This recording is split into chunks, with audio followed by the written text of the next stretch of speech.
Hey, Hannah Mouse 1 here. Considering that it's nearly Christmas, I thought that I'd do something a bit special this week, so I'm going to set myself a challenge. I've got 1 week to make a fully fledged Scratch game with daily updates for you all. This might be a bad time to do something like this because I've got a lot to do before Christmas, some other videos I need to work on, and some semi-regular dance rehearsals, but I'm going to do the best I can with the time that I've got. So as for the game, I want to make a very basic form of dungeon crawler. Basically in this we'll just go from room to room, kill all the enemies inside, rinse, repeat. It's going to be Christmas themed because it's Christmas, and I hope that you enjoy.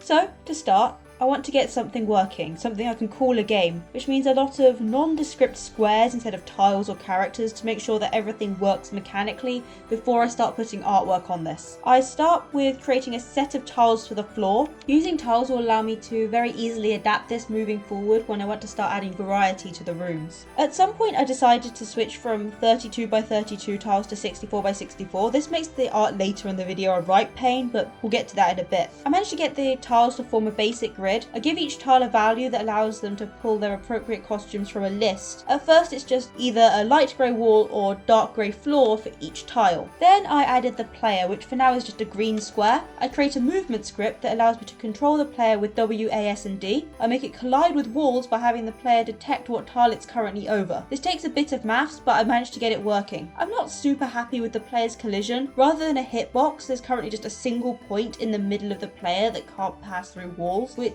causes some ugly overlap in places. I might fix this at some point if I have the time. I then give the player a sword, or small blue rectangle, which follows the player and points towards the mouse. I program it to swing when the player clicks. I then create an enemy using red for this guy. I give it a health variable and get it to decrease when touching the sword. I then get the enemy to chase the player and destroy when its health is equal to 0. I then try to improve the enemy slightly by giving it a bit of knockback. To do this, I give the enemy a basic state machine. I try a couple different effects for when the enemy gets hit. I tried something with a sine wave at some point. I tried affecting the ghost effect, the brightness, but after a bit of tweaking I get a simple effect that I think looks pretty good. The way that the enemy bugged out when touching the player was annoying me, so I stopped that. It's a bit redundant though because I completely altered the enemy AI later anyway. I then make it so that the enemy can hit the player. Knockback took me ages to figure out. I tried doing this with different variables and ultimately I just had to change the entire movement script, but these were changes that I was going to make to the movement script anyway. It allows me to add friction and other things like that, which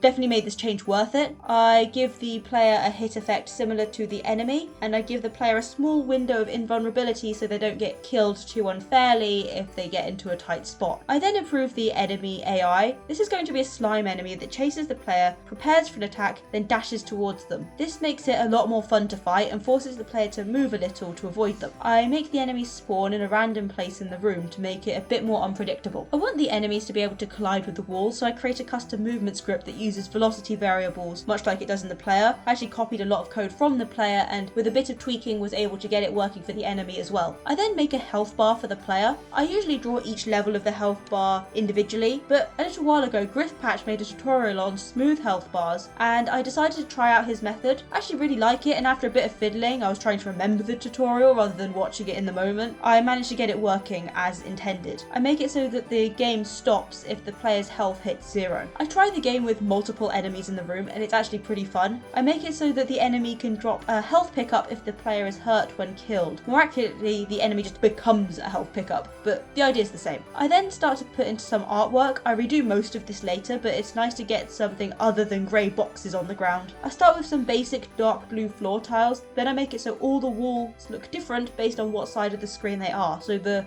tiles along the top look different to the ones down the side. I adjust the collision script to accommodate this. It took a while to get all the tiles blending together as I liked, but I eventually get something that will do for now. In particular, getting the corners to look right where the sides meet the bottom was a right pain, but I think this will do. I add some shadows to the floor, which I quite like, and I also add a vignette for atmosphere. The vignette was a tad finicky, but I managed to get it working. I then adjust the collision slightly to match the new walls. I also randomize the health drop chance from the enemies so so it's not every single time the enemy's killed if the player's health is below the max. I then draw the player. You play as an elf, and all I was thinking when drawing this was, don't let it look like Link. The player is also half the pixel size of the floor tiles because the floor is drawn at a 200% size, which results in me having to do a lot of the art again later. I would have done the player at the same size as the floor, but because I was working with such a small area, if I made the pixel size any bigger, then I wouldn't have enough pixels to work with. I give the player an outline to differentiate it from the background. I create some art for the enemy, which is a slime. It's basically an angry blue ball with a squished version for warming up an attack and an open mouth version for the attack itself. For some reason I decided to make the health pickup a jam tart. It's not particularly Christmassy, I just wanted one I think. And instead of a sword I do a candy cane. I eventually want there to be multiple different swords, so this seemed like a good thing to start with, something that doesn't seem too aggressive but could do some damage I guess. I give the health bar the outlines and shadings that the other sprites now have. I want to create a win state, so I create a door to open when the enemies are all defeated. Originally this was a single tile, but I realised there's no central tile, so I altered it to span across 2 tiles so it doesn't need a central one to look right. I get the final enemy to drop a key, which when touched causes the door to disappear. I then go on a bit of a tangent and create an ice floor for a bit of random room generation. It's not at all necessary for the MVP that I'm working on now, but I think I just needed to take a break from what I was doing, and this seemed like something which would be a bit of fun. The ice has less friction than the regular floor, and the player has a lower movement speed, making them harder to control. This was just fun to zip around on the ice. I create a flat circle to act as the dead slime, which made the death of the enemy look slightly better. I create the most basic walk cycle imaginable for the player, all of it facing towards the camera because I don't want to worry about full animation unless I have a lot of time at the end of the week. I don't want to commit to something that I'm not going to have time to complete. I create a sprite for when the player gets hit, and I really like the effect, so I create one for the slime as well. I create an opening at the bottom of the room and make it look like the player enters at the start of each wave. I make it so that the new wave starts whenever the player walks through the door at the top. To stop enemies bunching up too much, I add a little variation to their speed. As it stands, it was a bit too easy to win, so I make the sword way less OP. I make it feel a bit sluggish, which should make the upgrades I add later on feel a bit more satisfying. These adjustments force the player to move and dodge the enemies. I make the ice room spawn in on occasion to add a bit of variety and to make use of the work I put in earlier.